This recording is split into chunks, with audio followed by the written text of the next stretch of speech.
हाँ जी, अस्सलाम वालेकुम।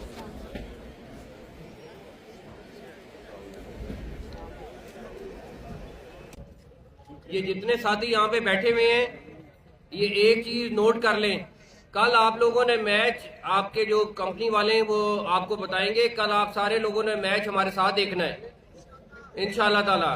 कल पाकिस्तान न्यूजीलैंड का मैच दुआ भी करनी है जीते, लेकिन आप लोगों ने साथ देखना है सबने।